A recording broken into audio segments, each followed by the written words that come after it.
You're obviously lost. Staff entrance is that way. Officer Derek Harrison blocks the Virginia State Capitol entrance.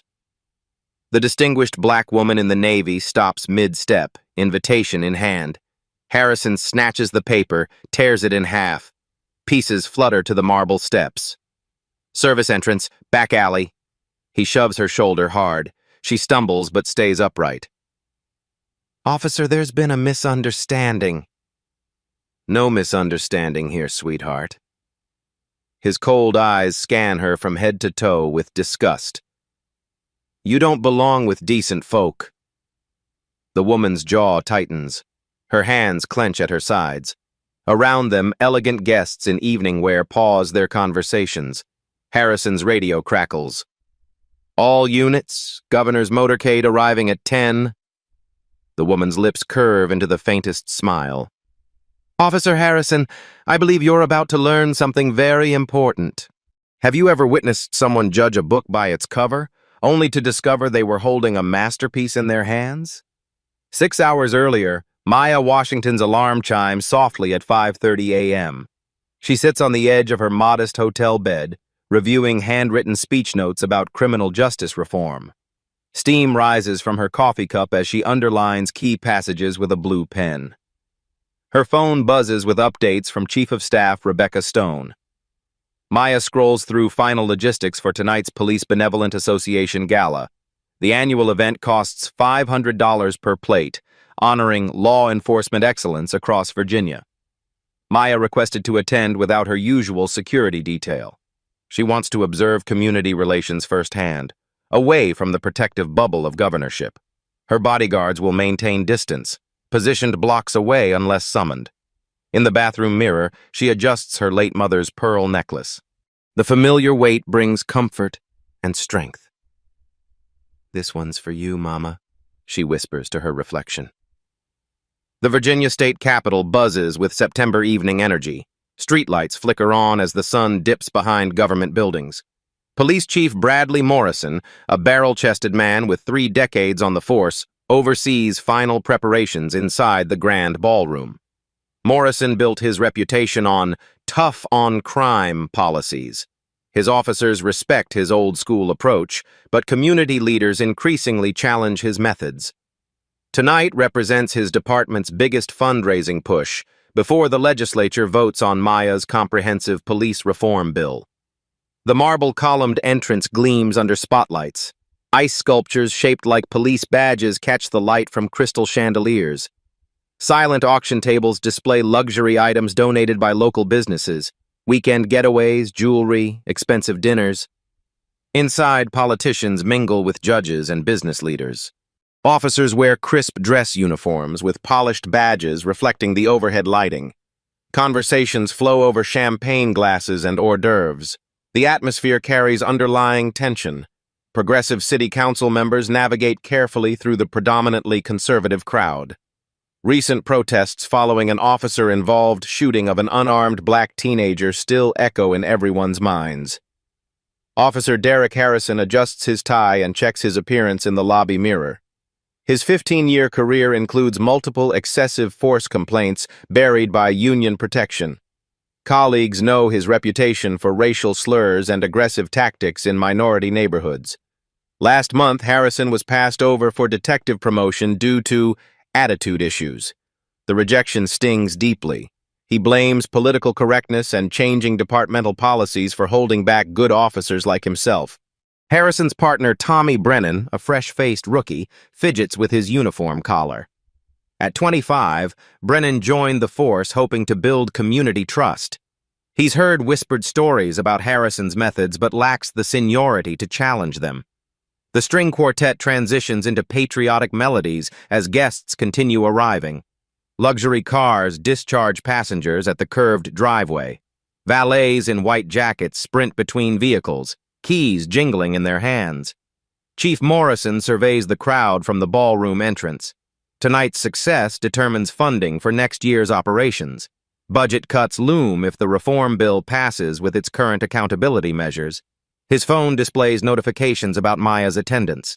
She specifically requested minimal fanfare and no special announcements. Morrison assumes she'll make brief remarks and leave early, standard political theater. Harrison positions himself at the main entrance, clipboard in hand. He volunteered for door duty, claiming dedication to security. In reality, he enjoys the authority of deciding who belongs and who doesn't.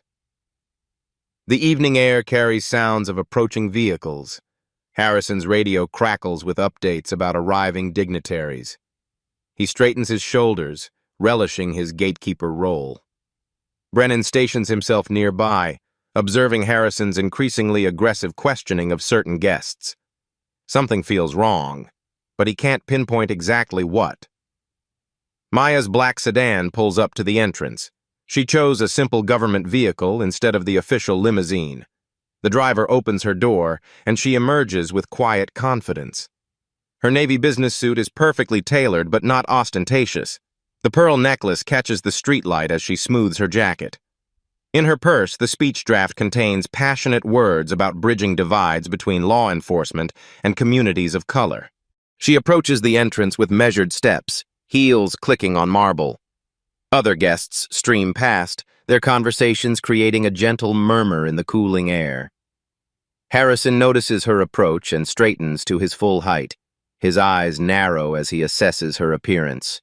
His hand moves instinctively to his duty belt. Maya reaches for her invitation, expecting routine credential checking. She's attended dozens of similar events during her 2 terms as governor. But tonight will be different. Tonight will change everything. The stage is set for a confrontation that will echo far beyond these marble steps. "You don't belong here." Harrison's words slice through the elegant evening air. Maya stops mid-step, her invitation halfway out of her purse. "I'm sorry, officer." Her voice remains steady despite the shock. Harrison snatches the invitation from her fingers, tears it cleanly in half. The pieces flutter to the marble steps like wounded butterflies. "Service entrance is that way." His thick finger jabs toward the dark alley where dumpsters line the shadows.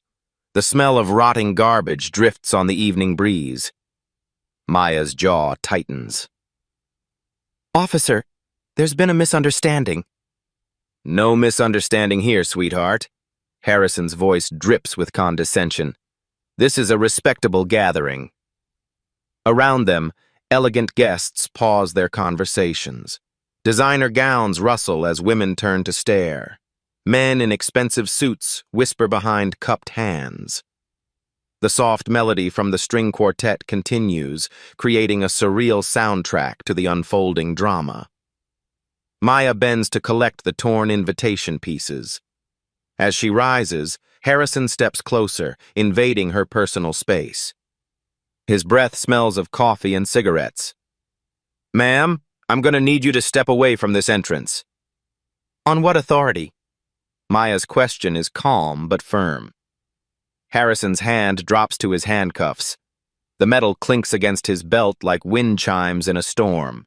"On the authority of keeping troublemakers out of decent events." A few guests pull out cell phones. Camera flashes begin popping like fireflies in the gathering dusk. Maya notices the devices but keeps her focus on Harrison's increasingly hostile demeanor. "I have every right to attend this public event." "Public?" Harrison laughs, the sound harsh and grating like nails on a chalkboard. "Lady, this ain't some community barbecue. This is for people who matter in this state." Maya's hands clench into fists at her sides. 20 years of political training keeps her voice level, despite the rage building in her chest. "And you've determined I don't matter based on what exactly?" "Based on common sense and experience."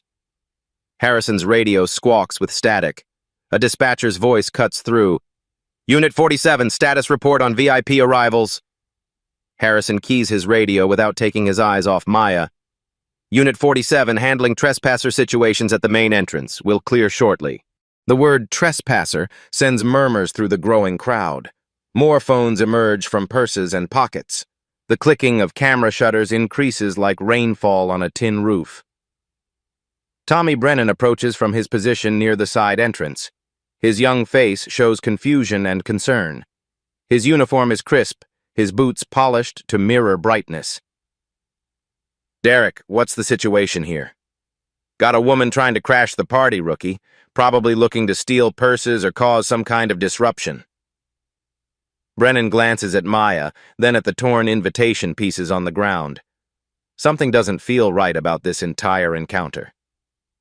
Did you check her credentials properly? Harrison's face flushes red like a ripening tomato. What credentials? Look at her, Tommy. Does she look like she belongs with judges and prosecutors and city officials? Maya's voice cuts through the tension like a blade. Officer Brennan, I appreciate your attempt at professionalism. Brennan shifts uncomfortably, his utility belt creaking with the movement. Ma'am, if you have identification, I'd be happy to verify your invitation status through proper channels. She doesn't have a legitimate invitation, Harrison snaps. I already disposed of her fake papers. Probably printed them off some computer. Those papers weren't fake, officer. Maya's voice carries a note of steel that makes several onlookers lean forward. Harrison laughs again, throwing his head back. Right. And I'm the governor of Virginia. The irony hangs in the air like a loaded gun waiting to discharge. Several onlookers exchange glances. A well-dressed black woman near the entrance gasps audibly, her hand flying to her chest. White prosecutor Jennifer Hayes pushes through the crowd, her evening gown swishing against her legs as she moves quickly toward the confrontation. Officers, perhaps I can help clarify the situation before it escalates further. Harrison barely glances at her, his attention fixed on Maya like a predator watching prey. Ma'am, please step back. This is official police business. I'm Assistant District Attorney Jennifer Hayes. I work closely with law enforcement. I can personally vouch for this woman's character. I don't care if you're the Queen of England. She's not getting through these doors tonight. Hayes pulls out her phone, fingers flying across the screen with urgent tapping. Her face grows pale as she reads something on the display. Officer, I really think you should reconsider your approach here.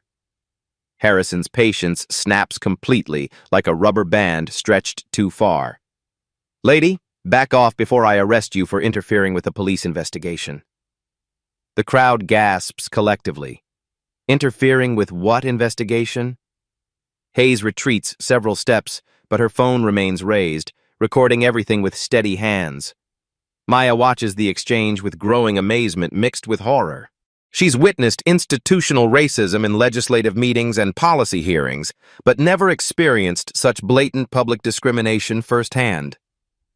Officer Harrison, she reads his nameplate carefully, memorizing every letter. I'm going to remember this conversation for a very long time. Are you threatening a police officer? His voice rises dangerously. I'm making a factual observation about memory retention. Harrison's hand moves to his handcuffs again. The metal rattles against his belt buckle like bones in a bag. Turn around. Hands behind your back. Now! The crowd collectively holds its breath. This escalated far beyond anyone's expectations. Evening gowns and tuxedos feel absurdly out of place for what's becoming a street arrest. Maya raises her hands slowly, palms facing Harrison in a gesture of non-resistance. Officer, I have not committed any crime whatsoever. Trespassing, disturbing the peace, and now threatening a police officer. I haven't threatened anyone, and you know it. Your whole attitude is a threat to public safety. Brennan steps forward, his voice uncertain but brave. Derek, maybe we should call a supervisor to sort this out properly. I am the supervisor of this situation, rookie. You have a problem with how I handle my business?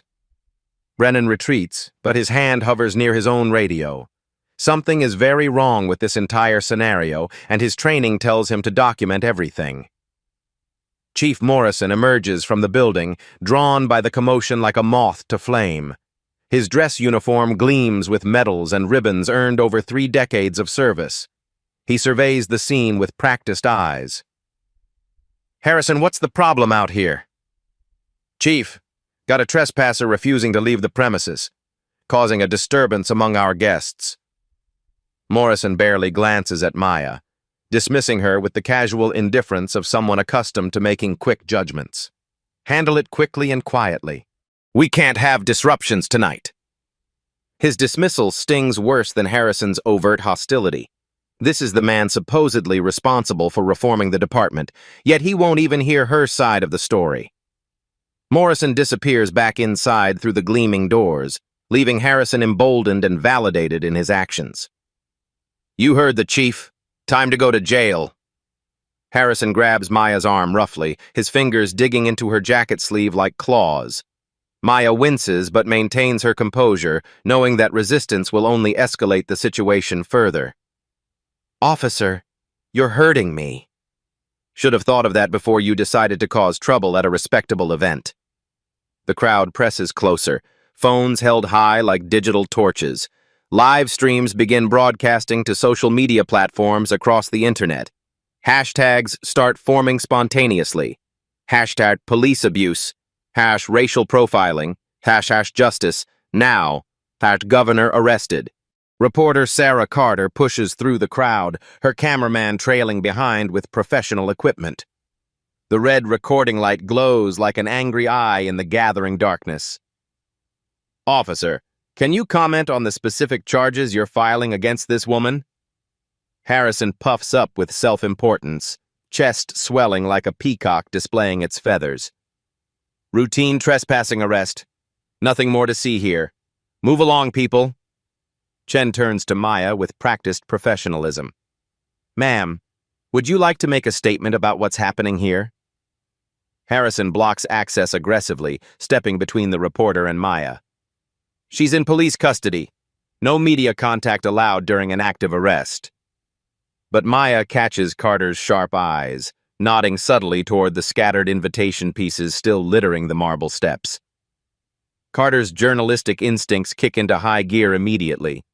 Her producer begins discreetly collecting the torn papers as evidence. Harrison's radio crackles again with dispatcher updates. All units be advised. The governor's motorcade was delayed approximately 15 minutes due to traffic conditions. Maya's lips curve into the faintest smile, an expression that goes unnoticed by everyone except young Officer Brennan, who files the reaction away for later consideration. Let's go, Harrison grunts, pulling Maya toward his patrol car parked along the curved driveway. Harrison shoves Maya against the hood of his patrol car with unnecessary force. The cold metal bites through her navy jacket as her mother's pearls scatter across the black asphalt like fallen stars. Spread 'em. Need to make sure you're not carrying anything dangerous. Maya's voice trembles with barely controlled rage. This is completely unnecessary, officer. I'll decide what's necessary. Harrison's hands roughly pat down her jacket, lingering inappropriately on her sides and back. You people always think rules don't apply to you. The words hit like physical blows. Maya closes her eyes, drawing on reserves of inner strength her mother taught her decades ago. The humiliation burns like acid in her throat. Brennan shifts nervously nearby, watching the growing crowd of onlookers with their phones raised. Derek, there's a lot of people recording this whole thing. Let them watch. Maybe they'll learn something about respecting law enforcement authority. Harrison opens Maya's leather purse, dumping the contents across the patrol car hood with deliberate carelessness. Lipstick tubes roll onto the pavement. Her house keys jangle against the metal. Breath mints bounce and scatter like marbles. Her carefully prepared speech notes flutter in the evening breeze, pages separating and dancing away into the darkness. What's this? Harrison picks up several pages of her speech draft, squinting at the legal terminology and policy language. Planning some kind of protest? Community agitation materials? Maya watches helplessly as her hours of preparation blow away like leaves in autumn wind. Those were private documents, officer. Nothing's private when you're under arrest, sweetheart. Harrison crumples several pages in his fist. Looks like evidence of conspiracy to disturb the peace. He tosses the crumpled papers into a nearby trash bin with theatrical flourish. Maya's fists clench at her sides as months of research and writing disappear. Officer, you're destroying my personal property. I'm confiscating potential evidence of criminal activity. Harrison's radio crackles with constant updates about arriving dignitaries and security protocols. The dispatcher's voice cuts through the night air with professional efficiency.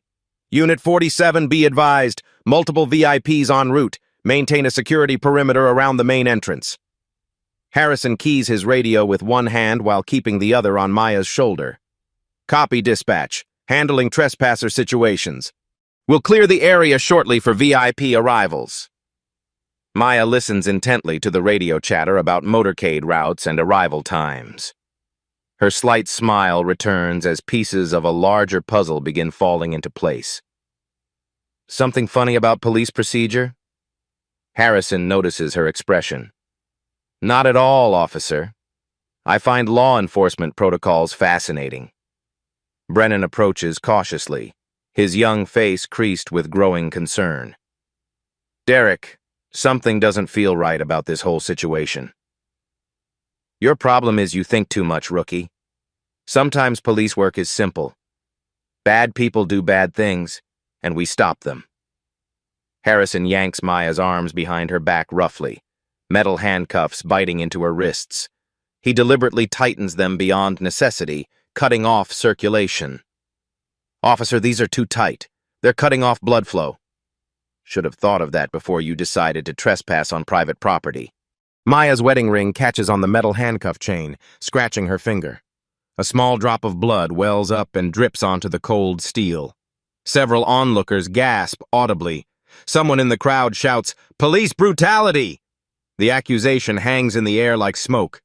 Harrison whirls around, scanning faces in the crowd with predatory intensity. Anyone else want to spend the night in a county lockup for interfering with police business? The crowd falls silent, but phones continue recording from multiple angles. Social media notifications ping constantly as videos upload and share across platforms. Harrison pulls out his citation book, beginning to write with exaggerated care. His pen scratches against the paper like claws on stone.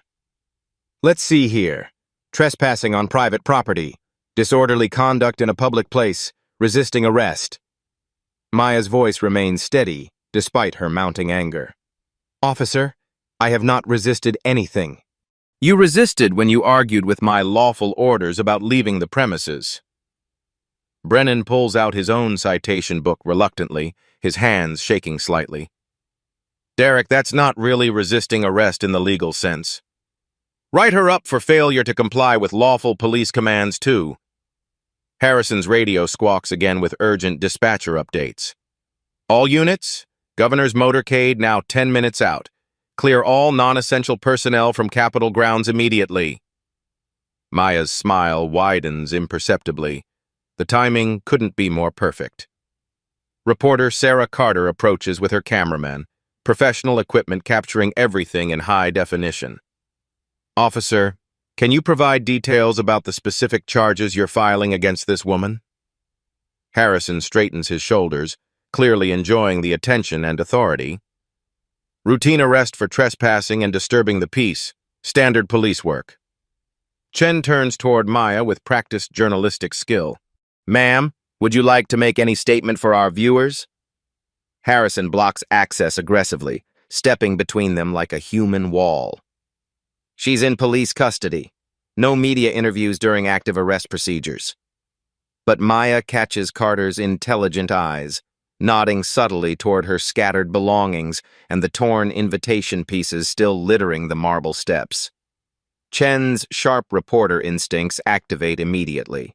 Her producer begins discreetly gathering the scattered documents while the camera continues rolling. 2 additional patrol cars arrive with flashing lights painting the evening in red and blue strobes. The light show creates an almost carnival atmosphere around the elegant government building. Sergeant Patricia Torres steps out of the lead vehicle, surveying the scene with experienced eyes. Her uniform is immaculate, her bearing confident after 20 years of service. Harrison, what's the situation here? Got a trespasser, Sergeant. A woman tried to crash the PBA gala using fake credentials. Torres approaches Maya, something flickering in her expression as she studies the woman's face and bearing. Did you properly verify her identification before making the arrest? Harrison shrugs dismissively, his arrogance growing with each passing minute. What's to verify? Obviously doesn't belong with a decent society. Torres moves closer to Maya, her cop instincts tingling with warning signals. Something about this entire scenario feels wrong. Ma'am, may I see some identification, please? Maya nods toward her scattered purse contents spread across the patrol car hood. My wallet should be over there, Sergeant. Torres retrieves the black leather wallet, opening it with careful precision. Her face goes completely pale as she examines the contents. Official state identification, driver's license with government plates designation, multiple credit cards and business cards. Her hands begin trembling slightly as she processes what she's seeing. Harrison notices Torres's reaction, but misinterprets it completely. What is it, Sarge? Fake IDs? Torres's voice comes out as barely a whisper. Derek, you need to look at this identification right now. Harrison waves dismissively, still writing citations with theatrical importance. Just book her under Jane Doe and let's move on. We got VIPs arriving soon. Torres becomes more insistent, urgency creeping into her professional tone. Derek, look at this identification immediately. Maya watches Torres's face carefully, knowing the moment of revelation is approaching like a gathering storm. The radio chatter intensifies dramatically. All units, Governor's motorcade now 5 minutes out. Repeat, Governor Washington arrives in 5 minutes. Event coordinator Monica Phillips rushes outside from the building, her evening gown trailing behind her as she hurries toward the police cars. Officers, we need to clear this entire area immediately for the governor's arrival. Harrison barely glances up from his citation writing. Almost finished here. Got this troublemaker fully processed.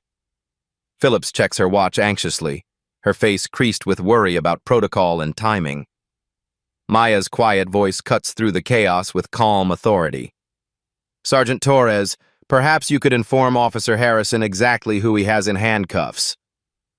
Torres stares at the identification in her shaking hands, then at Maya's composed face, then back at the official documents. The pieces of an impossible puzzle begin clicking into place. Harrison continues writing, oblivious to the brewing storm about to break over his head.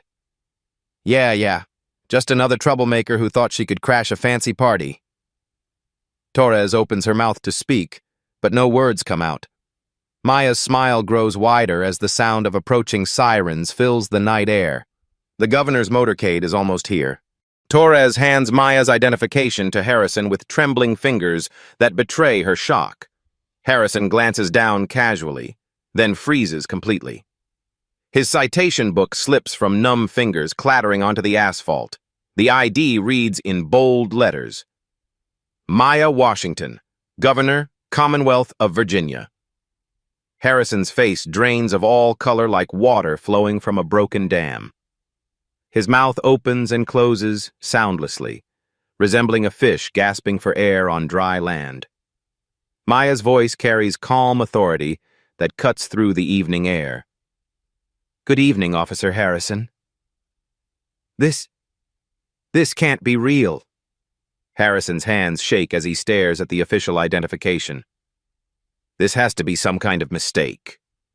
Torres immediately moves to unlock Maya's handcuffs, her fingers fumbling with the key.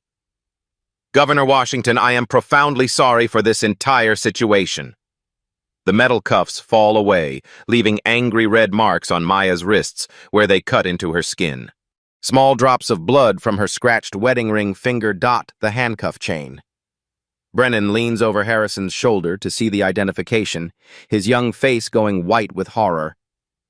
Oh my God, Derek, you just arrested the governor of Virginia. Harrison backs away from Maya like she's suddenly radioactive. She looked like... how was I supposed to... You were supposed to treat every citizen with dignity and respect, Maya responds quietly, rubbing circulation back into her wrists. The radio crackles with urgent updates. Governor's motorcade arriving now at the main entrance. Harrison's radio tumbles from his belt, hitting the pavement with electronic death rattles. His entire world is collapsing in real time. 3 black SUVs with Virginia state flags roll up the curved driveway, their headlights cutting through the gathered darkness like searchlights. Security Chief James Mitchell emerges from the lead vehicle, his trained eyes immediately assessing the scene. His hand instinctively moves toward his weapon when he sees Maya near police cars. Torres waves frantically to prevent a potential confrontation. "Stand down! The situation is under control!" Maya's chief of staff, Rebecca Stone, steps out of the second vehicle, her sharp business suit and sharper expression surveying the chaotic scene with growing anger. Stone takes in Maya's disheveled appearance, the scattered purse contents, the torn documents blowing in the wind, the crowd of recording phones. Her voice could freeze molten steel. "Governor, are you injured?" Maya straightens her jacket with quiet dignity, picking up scattered belongings piece by piece. Each movement reclaims her authority and composure. "Officer Harrison, I believe you were in the process of arresting me for trespassing?" Harrison stammers like a broken record. "Governor, I didn't know. You weren't supposed to be here without—" Maya cuts him off with razor precision. "I wasn't supposed to do what, officer? Attend a public event?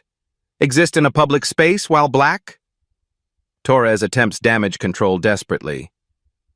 "Ma'am, Officer Harrison made an honest mistake in identification procedures." Maya's eyes flash with controlled fire. "Sergeant Torres, there was nothing honest about assuming I was a criminal based solely on my appearance." The power dynamic has completely flipped. Harrison tries to slink away toward his patrol car like a beaten dog seeking shelter. Maya's voice stops him cold. "Officer Harrison, where exactly do you think you're going? We are far from finished here." Harrison freezes mid-step, caught between fight-or-flight instincts and the dawning realization that running from the governor would be career suicide. Reporter Sarah Carter rushes forward with cameras rolling live, the red recording light casting an ominous glow. "Governor Washington, can you tell our viewers what happened here tonight?" Maya looks directly into the camera lens, her voice carrying the weight of authority and pain. "What happened here tonight is precisely why comprehensive police reform isn't optional. It's essential for our democracy." She holds up her torn, bloodied wrists for the camera to capture. "This is what happens when officers make assumptions based on race rather than facts." Security Chief Mitchell steps forward, awaiting orders. "Governor, what are your instructions regarding this situation?" Maya studies Harrison's terrified face, watching him shake like a leaf in a hurricane. Power has returned to its rightful owner. Officer Harrison will answer for his actions through proper legal channels and departmental procedures. Event attendees pour out of the building, including Chief Morrison, whose face turns ashen when he realizes his officer is standing in handcuffs next to the state's chief executive. Morrison pushes through the crowd, his dress uniform now feeling like a costume. "Governor Washington, I can explain everything." The crowd begins murmuring as recognition spreads like wildfire. "That's Governor Washington. He arrested the governor. This is going to be huge news."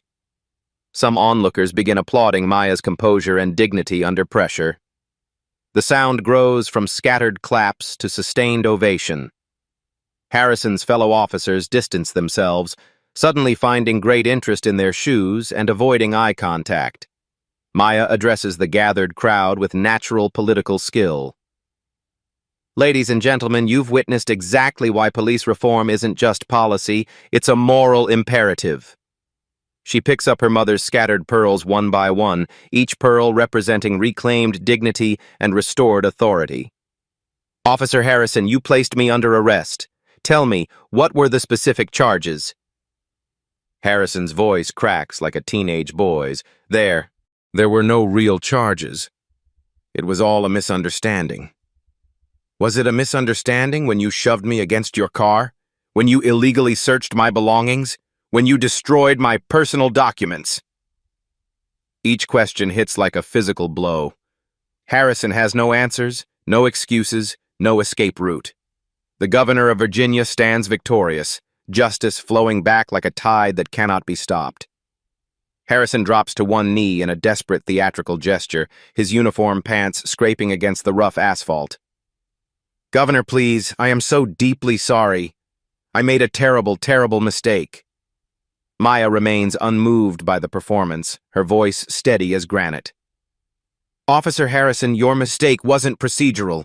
It was assuming you could treat any human being this way." Harrison's voice breaks like glass shattering. "I have a family. 3 kids.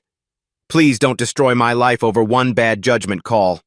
You should have considered your family before you decided to abuse the authority they trusted you with." Maya's response cuts through his pleading like a sword through silk. Brennan stands rigid at attention, sweat beading on his forehead despite the cool evening air. His career is flashing before his eyes as he waits for orders that will determine his future. Chief Morrison pushes through the crowd like a bulldozer, his face burning red with embarrassment and volcanic rage. His dress uniform medals jangle with each aggressive step. Morrison's voice carries across the plaza like a thunderclap. "Harrison! Badge and gun! Right now!" Harrison's hands fumble with his uniform, dropping his badge twice before Morrison can snatch it from his trembling fingers. The metal clatters on the marble steps like fallen coins.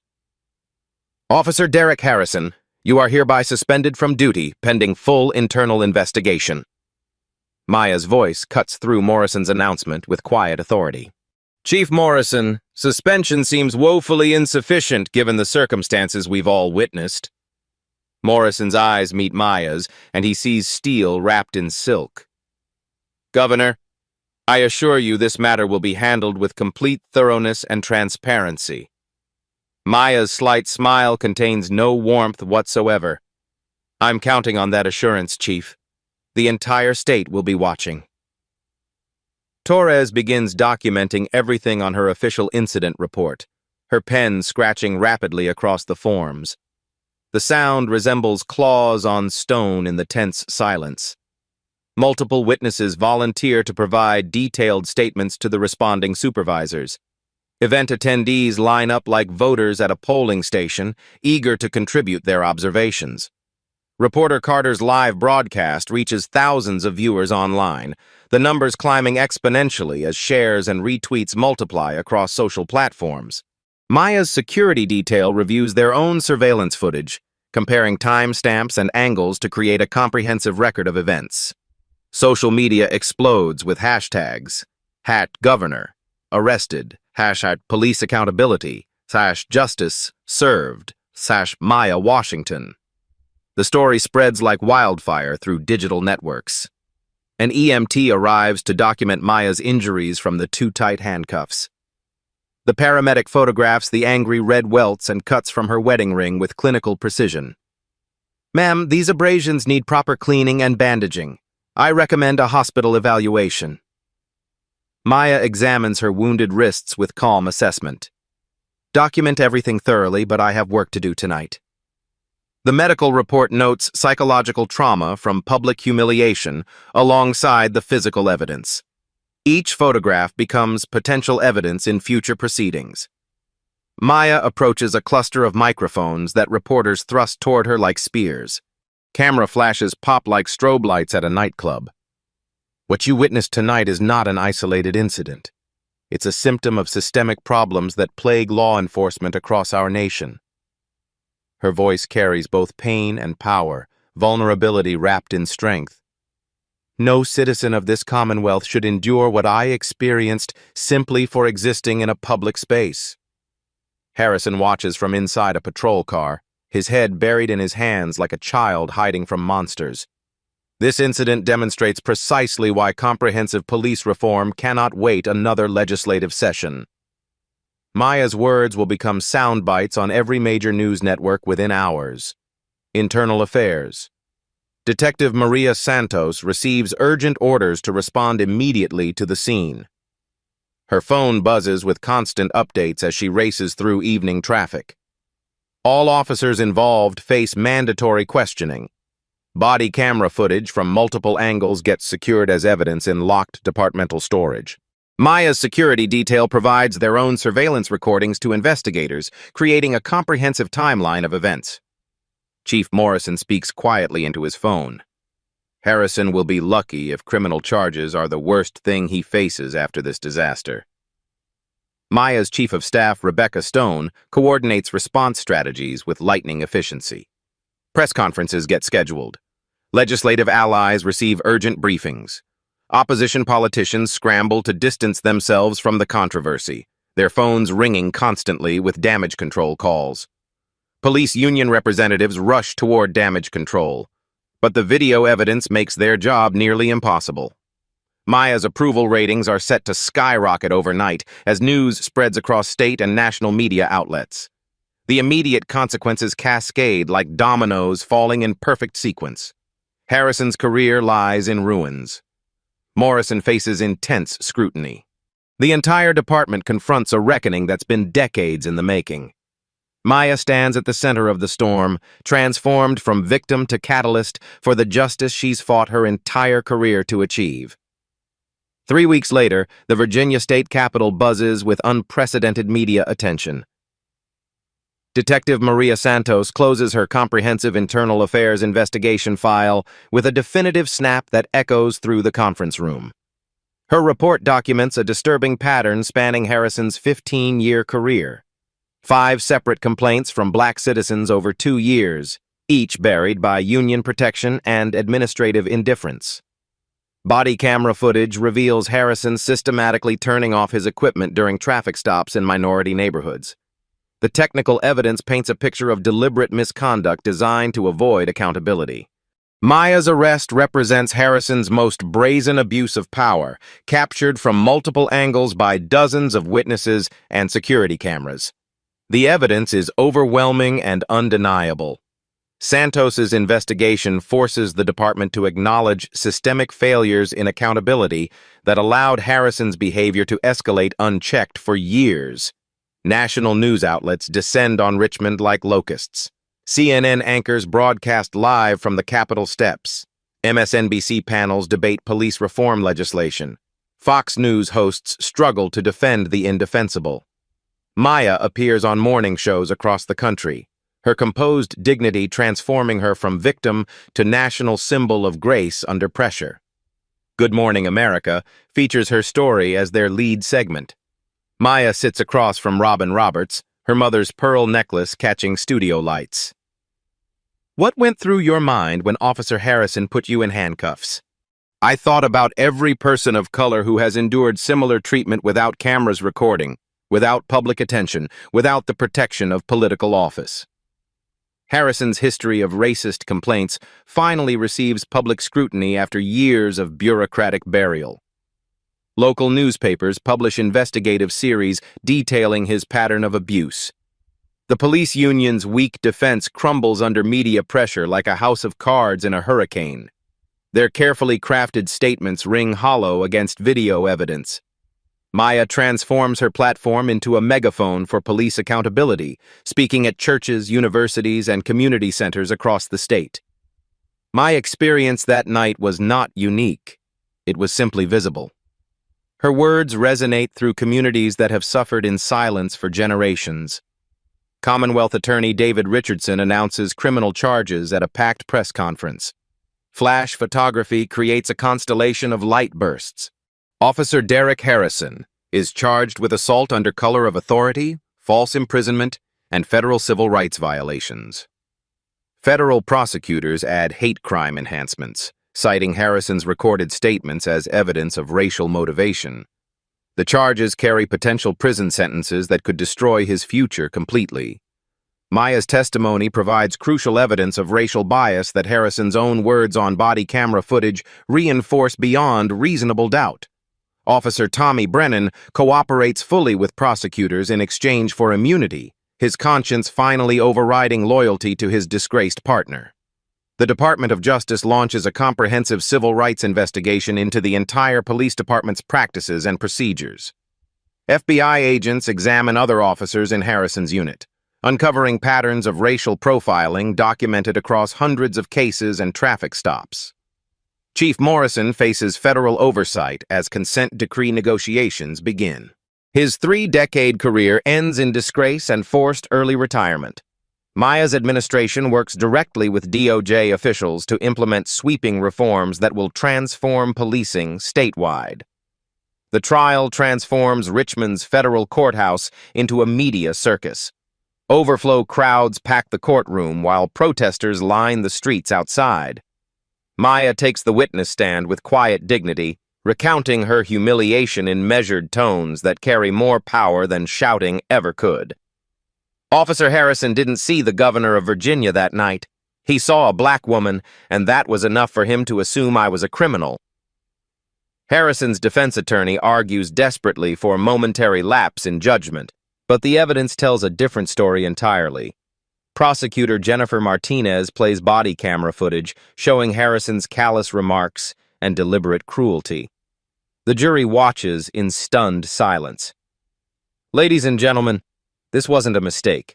This was a pattern of behavior that reveals the defendant's true character. The jury deliberates for exactly 97 minutes before returning guilty verdicts on all counts. Applause erupts in the courtroom despite the judge's gavel. Harrison's family cries in the gallery as their patriarch's uniform legacy transforms into criminal conviction and public shame. Sentencing day arrives with courthouse security increased to handle massive crowds. Judge Helen Martinez presides with stern authority over the packed courtroom.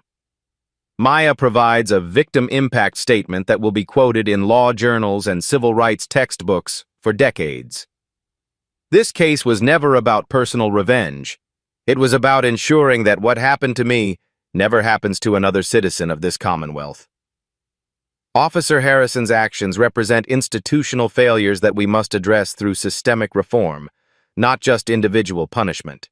Judge Martinez sentences Harrison to 2 years in state prison, 5 years of supervised probation, and permanent banishment from law enforcement careers. The courtroom erupts in sustained applause as justice finally arrives after decades of delayed accountability.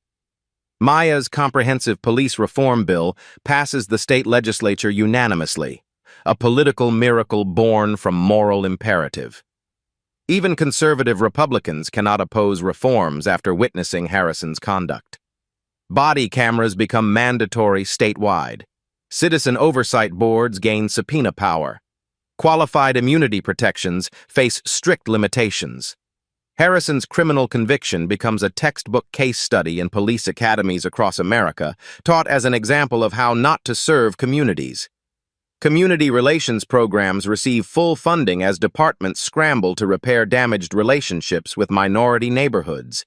Maya's approval ratings reach historic heights as voters respond to her leadership during crisis with overwhelming support. The police union faces federal investigation for its role in covering up Harrison's previous misconduct complaints and blocking accountability measures. Maya visits the predominantly black neighborhood where Harrison previously patrolled, meeting with families who suffered under his discriminatory enforcement. She announces a $2 million settlement fund for Harrison's documented victims, money drawn from police pension funds rather than taxpayer resources. Maya wears her mother's carefully repaired pearl necklace to the community meeting, each pearl representing dignity reclaimed and justice restored. Mama always taught me that justice delayed isn't justice denied if we keep fighting for what's right. The community celebrates with gospel music and shared testimonies of survival and hope for meaningful change. Harrison's conviction triggers automatic review of over 200 cases he worked during his career, challenging convictions based on his destroyed credibility. Multiple convictions get overturned as defense attorneys successfully argue prosecutorial misconduct based on Harrison's pattern of perjury and evidence tampering. The department faces $15 million in civil lawsuit settlements as Harrison's victims finally receive compensation for years of abuse. Chief Morrison's replacement implements community-centered policing reforms that prioritize de-escalation and relationship building over aggressive enforcement. Maya's national profile grows exponentially, with speculation about federal office appointments and potential presidential ambitions circulating through political circles. The transformation from victim to catalyst for change inspires legislation in 12 other states, creating a national movement for police accountability. Harrison begins serving his sentence in protective custody, his uniform traded for prison orange, his authority replaced by powerlessness. Justice rolls down like waters, unstoppable and pure. 6 months later, Maya stands at the exact spot where Harrison arrested her, signing comprehensive police accountability legislation into law. The marble steps gleam under afternoon sunlight, transformed from a site of humiliation into a symbol of triumph. Community leaders, reformed police officers, and civil rights advocates gather in a semicircle around the podium. The string quartet plays the same melodies that provided the soundtrack to her arrest, now repurposed for celebration. Maya's voice carries across the plaza with quiet power. Sometimes our most painful moments become our most powerful opportunities for change. Harrison sits in his prison cell, stripped of pension and dignity, beginning his 2nd year of incarceration.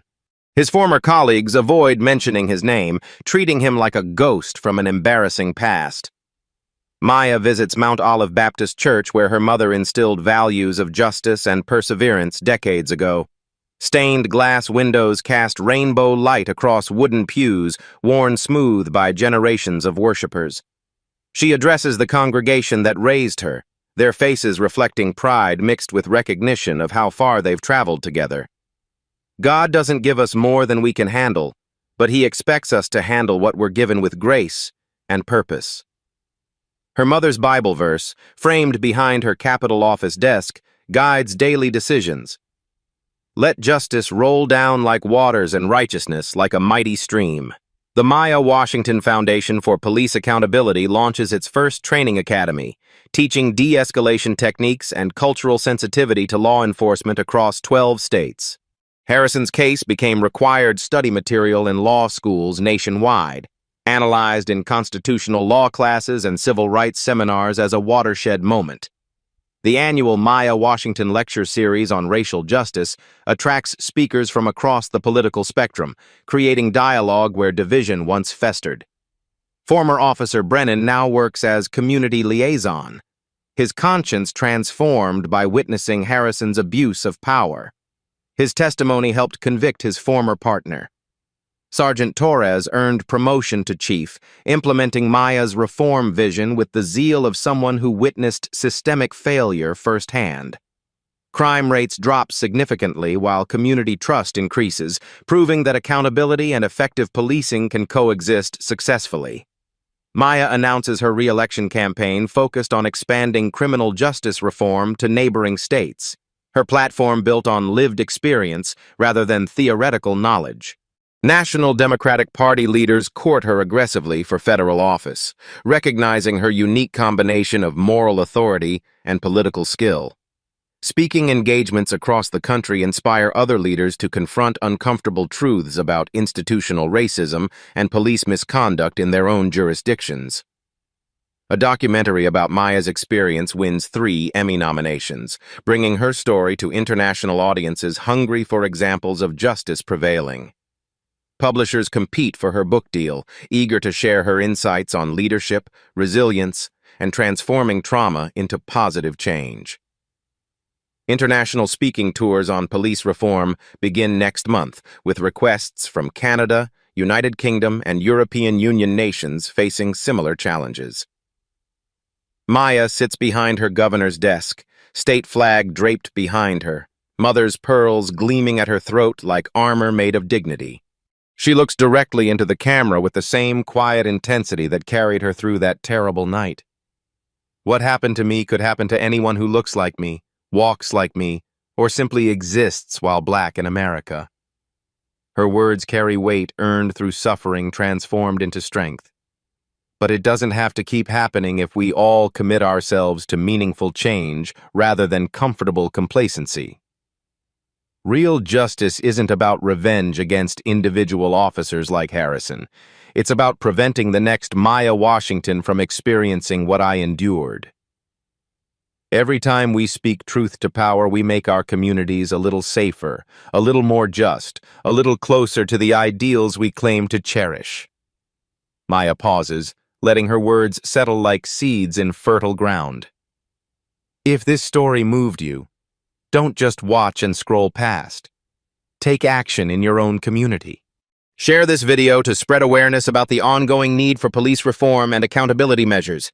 Subscribe to Blacktail Stories. Stay informed about our continuing fight for justice and equality under law. Follow our foundation's work as we build bridges between law enforcement and the communities they serve. Comment below with your own experiences or thoughts on how we can create lasting change together. Together, we can ensure that justice isn't just a promise carved in marble, but a practice lived out daily in our streets and neighborhoods. Maya's expression grows more intense, her final words carrying prophetic weight. Ask yourself honestly, how many times have you witnessed injustice and chosen silence over courage? What would you do if you were judged not by your character or credentials, but by the color of your skin? Are you ready to be part of the solution? Or will you remain complicit in perpetuating the problem through inaction? The next Maya Washington might be standing right beside you at this very moment. Will you speak up when it matters most? The screen fades to black with the final text appearing in white letters. Justice delayed is justice denied, unless we act with courage and conviction. Maya Washington's story ends where it began, with a choice between comfort and courage, between silence and justice.